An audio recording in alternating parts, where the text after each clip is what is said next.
All right, everybody, thanks so much for joining us for Football Fridays at the Eck here. We're thrilled you could be here for another edition of Catching Up With, our ongoing series where we interview notable and interesting members of the Notre Dame family. And we are thrilled to have our special guest with us here today. He is the head coach of the reigning ACC champions. Give it up for Mike Brey. All right. Man, what a day. Beautiful day. Well, Mike, thanks so much for joining us. Good to be here. We started practice Monday, and I'm going to shoot over to practice here in about 30 minutes and keep it going. Actually, tomorrow morning at 11 a.m. in the arena, our practice is open. So as you're tailgating and getting around, stick your head in and watch some of practice tomorrow at 11 a.m. in the arena. But excited to get started with another season. Great. For those of you in the audience, at the end of today's interview, we're going to be taking your questions. So start thinking of them now. Get ready to pose your question for Coach Brey. Mike, we got to talk about last season. What an incredible success and how exciting it was for all of us fans. At what point during the year did you start to think, this team might have something special? We had 2 home games that were really important for us to get confident. We beat Michigan State here in the ACC Big Ten Challenge, and then beating Florida State here. We had a league game before Christmas and played really well. I think we went into Christmas feeling like, we had a shot to be a pretty good team and to be an NCAA tournament team. And it was important coming off a very difficult first season in the ACC. So I think those 2 games kind of gave us a little bit of belief when we went home for a little quick Christmas break that when we come back, I think we can be a player in this league.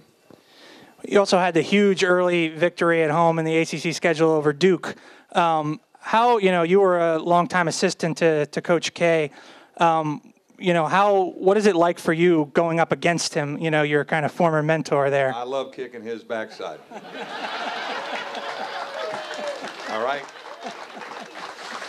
Well, we've beaten them 3 out of 4, and of course this year we got to go back to Cameron. That was a house of horrors for us.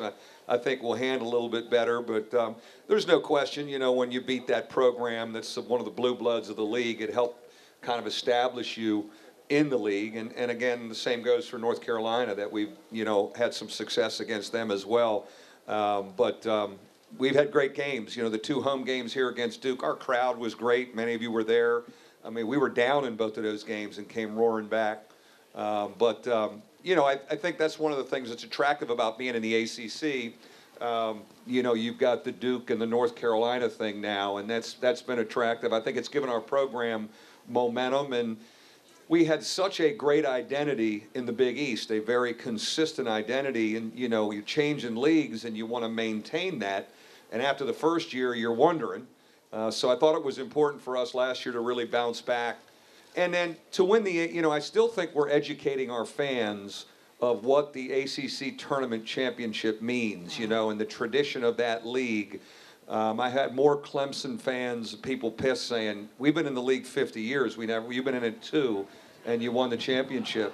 So it was very powerful, very, very powerful for our program. And to do it in Greensboro and to go through Duke and Carolina on Tobacco Road, it was awesome. Now, I missed the old Big East tournament. The Big East tournament, you're in New York, you got a good Italian place here, you got a great deli. In Greensboro, we had the Waffle House across the street. But you know what? I loved every day down in Greensboro. In that ACC tournament championship game against North Carolina, the team was down in the second half, I think 9 or 10. Yeah. And then and this is something that happened several times over the season. We were down a decent amount and kind of never really seemed to get shaken and stormed back with a big run. What was it that made that group so resilient? I think we had unbelievable leadership. And as I think about this season, that's a concern. Grant and Connaughton were 2 of the best leaders in the history of any team in this athletic department, not just basketball. Those 2 guys set an amazing tone. And so I think all through that year, they were able to keep calm through games when it was hitting the fan a little bit or didn't look good. Pat and Jaron had a way of helping the younger guys stay confident, keep believing. The one thing that last year's group had was they were amazingly potent offensively, and we could get on one of those runs And, we would call them lightning strikes, where they kind of break the morale of the other team. I think Wichita State in the tournament the same way. We went on one of those runs, and then all of a sudden you're down 12 before you know what hits you. So leadership is the thing I'm concerned about. How do we replace Connaughton and Grant's leadership? But I tell you, I've been so encouraged with Demetrius Jackson and his growth. He's just gotten better and more mature. Zach August has grown. Steve Astoria, even Austin Burgett is a senior. We've got some guys that have led now through the offseason and through the preseason that we're going to really rely on this year. When you talk about the potent offense, a signature of last year's team, and really all your teams here at Notre Dame, has been how unselfish they've been. Yeah. How do you sort of instill that in these players who are all, superstars in high school and are used to scoring a lot of points? Now, we've created a culture of passing. And number one, I think we recruit to that. I love to hear when a coach is describing a kid we may call on, well, coach, he's a heck of a passer. Or you watch him and he sees it. It's not an instinct you can really teach. Vision, court vision, and giving the ball up, that's something that I think is a little bit innate. And then, of course, I like to say there's guys that can pass, but will they pass? Mm-hmm. We've had guys that can pass and will willingly pass. And I think the culture kind of takes care of itself. Our offensive efficiency has been really high. Our assist to turnover is always in the top 5 nationally. So it's kind of ingrained in the program. That's what we do. We share it. We move it. I certainly have great footage through the years to show the next team of here's how we play and here's how we move the ball. I thought one of the great compliments through the offseason was you're fun to watch. We move it. We swing it. We got some guys that can make shots. We let our guys play with emotion. I want them to play with emotion and play with high energy and, want to create the same kind of thing this year. Well, they played with a lot of emotion in the NCAA tournament. It was such an exciting run, the deepest run since 1978. At the end of that game against Kentucky where the team played so well, did you think Jaren Grant's jumper was going in when he released it? No, because he got pushed. We were trying to get him to the basket, and when he got shoved to the corner with a 7-footer running with him the whole time, I almost felt a little bit we had missed some opportunities when we were up 5. We missed a free throw here. We missed a block out. You're in the game long enough. I'm thinking I don't like the karma of this if we, get down to the end. But I was so proud of our group. In our locker room, there was nobody emotional. Everybody was thoroughly physically and mentally exhausted, not only from the night, but from March. Our March run starting in Greensboro, our AD said it best, for 28 days in March, and you guys lived it with us. It was absolutely exhausting, and I told our team it was an honor to coach them. It was an honor to be around them. You have a group that takes ownership of itself like that. Each year you're trying to, kind of capture that. When they get on a roll like that, I just don't want to overcoach. I'll get the meal set up. I'll make sure the bus is ready. I'll have Connaughton shoes in his locker. I'll have the pizzas delivered. You guys just keep rolling, man. I'll stay out of your way. Don't overcoach when they're rolling. You said you just started practice this week. I know it's only a couple of practices in, but what are your early impressions? How are you feeling about the team going into this year? Well, I think all off season when people still to this day say, God, what a great year. Psychologically, my answer has been, man, we lost 2 seniors, but I've got a good nucleus back. I think I'm turning the page to be thinking about this next season. And, with Jackson, Vastoria, Beecham, Colson, August, Torres, those 6 guys were part of a championship. They played a lot. We're old. We're still experienced. A senior, 3 juniors, a sophomore in what would be the starting lineup if we started tonight. So we feel we've got a really good makeup, leadership, trying to put guys in the right spots. Martin Gebbin, our young big guy, has gotten in better shape and has been very good the first 3 days. Matt Farrell, our young guard from New Jersey, can he spell Demetrius Jackson in the backcourt? He has shown that through 3 days of practice. I've got 3 freshmen that are really competitive. So they jump right in and go after the older guys. So the competition in our practices has been really good. And if you come by tomorrow morning, Saturday, you'll see it. Can you give us a quick scouting report kind of on the three freshmen for folks who haven't been able to watch them yet? Sure. We've got a young man by the name of Matt Ryan from New York who's a big-time shooter. And we've had a lot of great shooters here. McElharney, Matt Carroll, Colin Falls, Chris Quinn. He will be as good as any of them when he leaves. And he's bigger. He shoots over the top of people. But a kid that I think could work his way into the lineup because of that skill. Rex Pfluger is an athletic wing guard from Los Angeles, modern-day high school, great high school program. Athletic guards, a little bit like Bastoria, great feel for the game as a young guy, very good instincts. And Elijah Burns, to compare him to one of our former guys, Ty Nash, a frontline guy, physical but good feel for the game, good passer. They are all competing for playing time. They're having to fight through some veterans, but I love, again, two of them are from New York and one from L.A. They've played against great competition as young guys, so they're not back on their heels playing against our juniors and seniors. You said earlier you've been really impressed with Demetrius Jackson's leadership in the offseason. He obviously made kind of an incredible jump from his freshman year to his sophomore year, but seems to sort of have unlimited potential. Do you expect another jump from him this season? I really do, and I expect that jump in leadership. And again, I couldn't have been prouder of a young man and his growth from a tough freshman year to what he did last year for us. He's just a great story. He's a great Notre Dame story. And I think he has really looked at taking upon himself that he needs to lead. Grant and Connaughton are gone. He has been the strongest of voices through the offseason and the preseason, and I look to him to take even another jump in that department and really be a key guy. I think I have the best point guard in the country in Demetrius Jackson, and he just happens to be from Mishawaka, Indiana, right around the corner. There we go. We talked about, replacing the leadership void left by Jaron and Pat.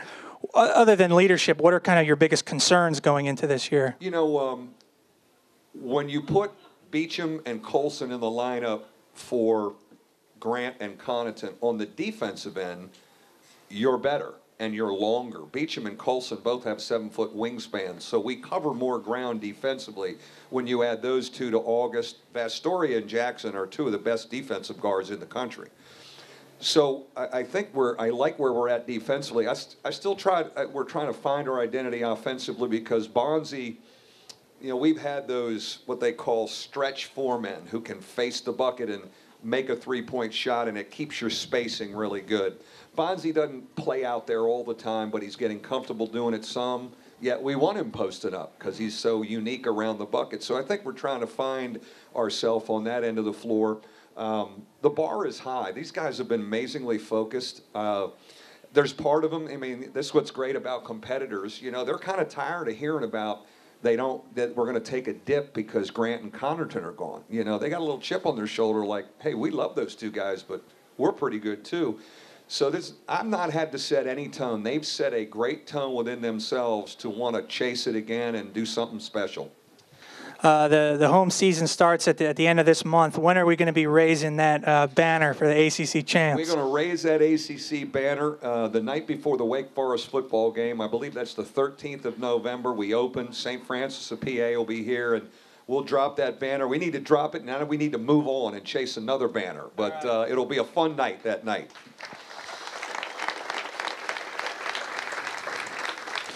You've had so much success here over your career. I'm sure, you've probably had a lot of other offers for other opportunities, maybe even back on the East Coast where you're from. What is it about Notre Dame and this program that you love so much that makes you want to stay for as long as you have?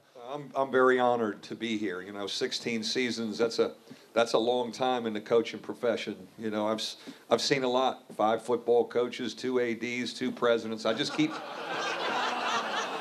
my head down sometimes. You just duck. You know when to duck, when to get out of town. And as I told everybody, people were asking about basketball earlier today. I said, hey, Coach Kelly's on duty. Leave me alone for a while. Leave me alone.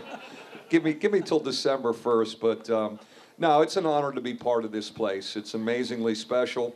The kind of young man that we attract to this place. That's why I'm not interested in coaching anywhere else. We got great kids. They're mature. They're great ambassadors, not only for our program, but for the university. Connaughton and Grant and those guys were great ambassadors for Notre Dame, and it's just an honor representing it. I love being here. This will be my 16th South Bend winter, so I think you get a merit badge or something for that. And I feel our program has great momentum. I think after last year, I like where we are at as a program. The ACC is new and exciting. It's almost like taking a new coaching job, changing leagues. It's kind of put me on my toes again, like, wow, we got to negotiate this league. I do think this league this year, the ACC this year, will look a lot like the Big East we left, where we're getting 8, 9 NCAA tournament bids. I think we will now start to look like that crazy Big East. Remember that one year in the Big East, we got 11 bids. We got 11 NCAA bids. So, but I think that this league has it. ACC tournament in D.C. this year, great Notre Dame town, and we had great success playing against the Hoyas in that building. I like to go back there. And then we go to Brooklyn for 2 years and play there for 2 years for the ACC tournament. You mentioned the great success against the Hoyas. There are some of those traditional Big East rivals we had there, teams like Georgetown, Villanova, St. John's, other Catholic schools. Is there a possibility we could, down the road, schedule those kind of teams again as at a conference and kind of get some of our old Big East rivals back on the schedule? There is. One of the things when we left the Big East, I'd like to get back and connect with those Catholic schools. We had great games with them.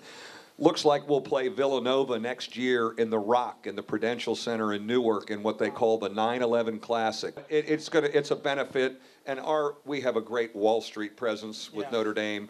It's a scholarship fund for the orphans of lives lost there, and then we will open DePaul's new arena in 2017 at McCormick Place in Chicago. Then they'll come back, and so we've got those two on the docket, two former Big East members. That's great. Before we get to the audience questions here, there's an alumni association event, so we got to ask you about the Fighting Alumni.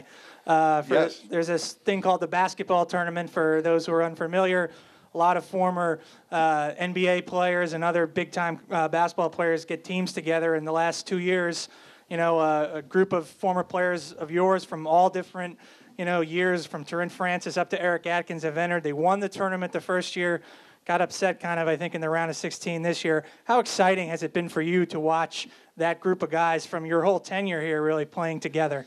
When you're at a place 16 years, you have a lot of former guys out there, and that they want to play together. I kind of take it as a tribute to our program. They had a good experience. You mentioned it. They won the $500,000 last year. This year they got knocked out in the second round, but the pool went to $1 million, so there were a lot more better players showing up in this tournament this year. But I take them out to dinner the night before, and some of the stories that are being told, we tell stories from the old days, and it's great connecting with them. I think it's great for my current players to see that group doing things together, and they are true Notre Dame men, successful men, some still playing, some in business, married, children. They're just energizing to be around.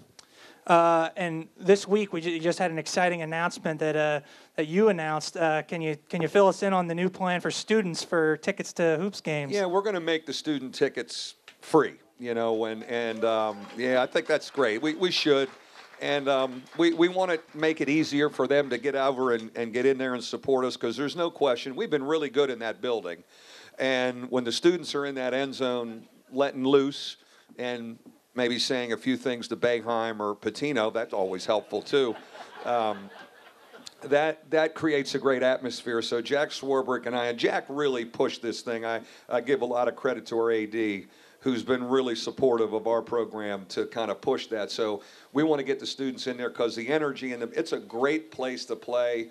It's a great home venue. We're confident in the building, and my gosh, we've had some great games in there.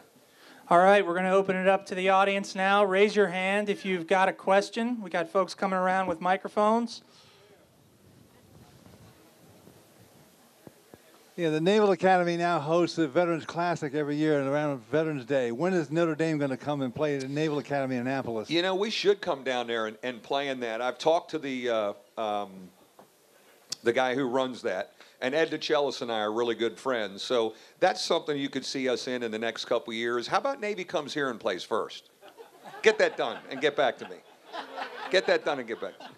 Another question up front? What's your What's your biggest challenge in recruiting players to come to South Bend? Yeah. Well, I mean, well,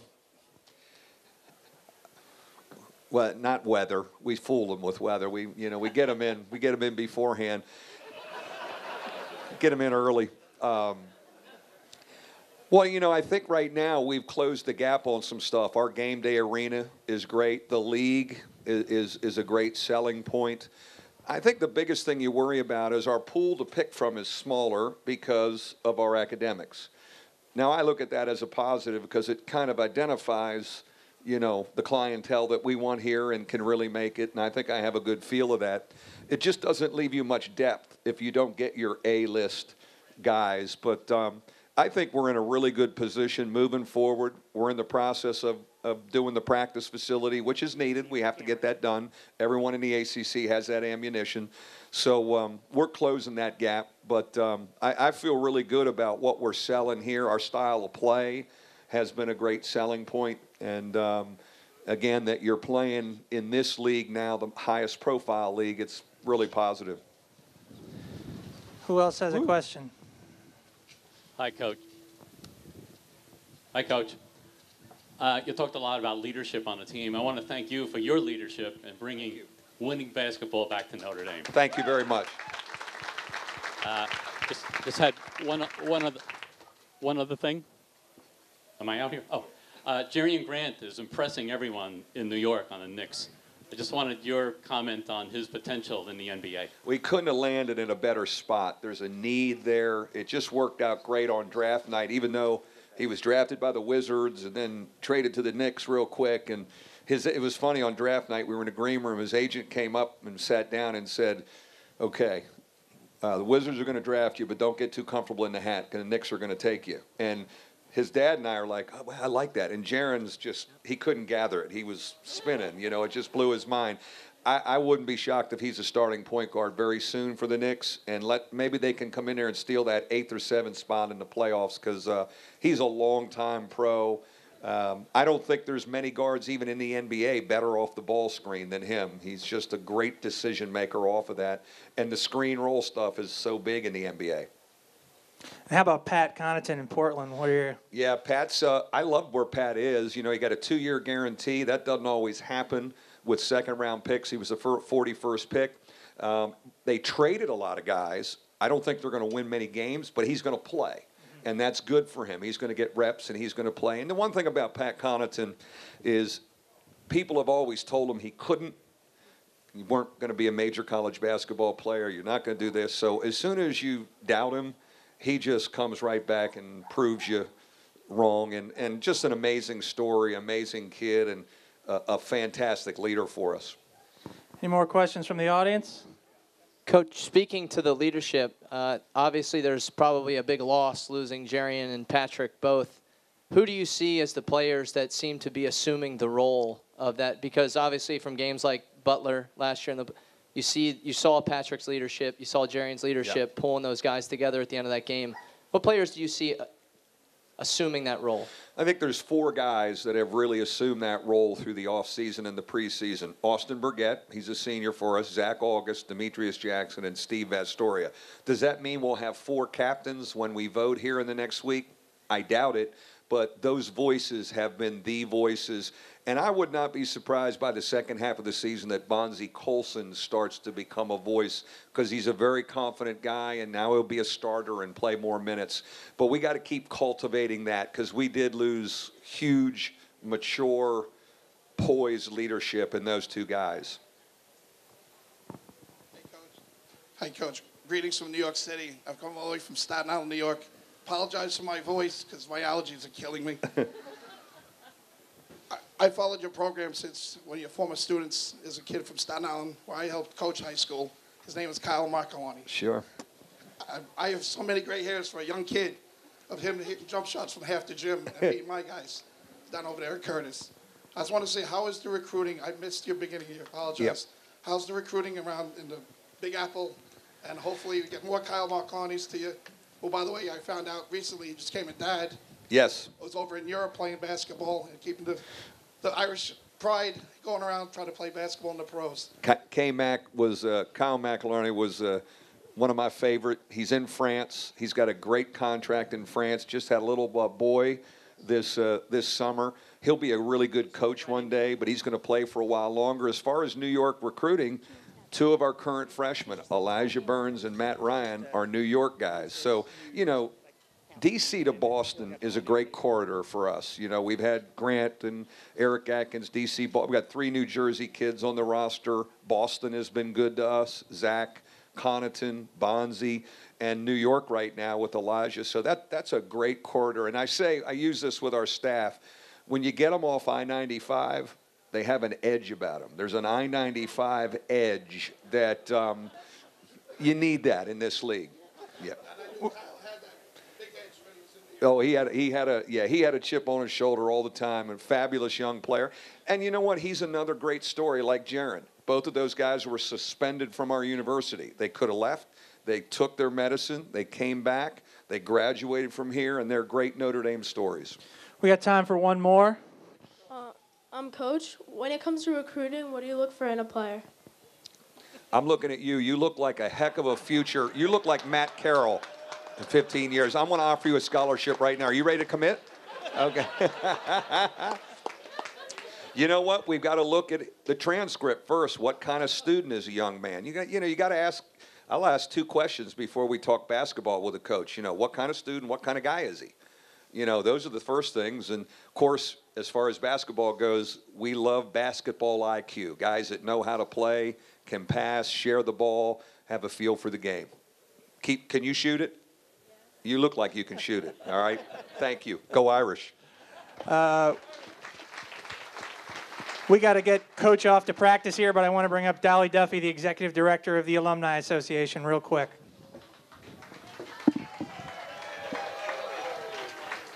I don't travel with my own fan club. The alumni board is in town. I just want you to join me in thanking Mike Brey. He's a rock star on campus. He's one of the most, I might say, the most respected college coach in the country. He's always been an amazing partner to the Alumni Association, and let's let him know how much we appreciate him. Ladies and gentlemen, Mike Brey. Thank you, Dolly. Thank you.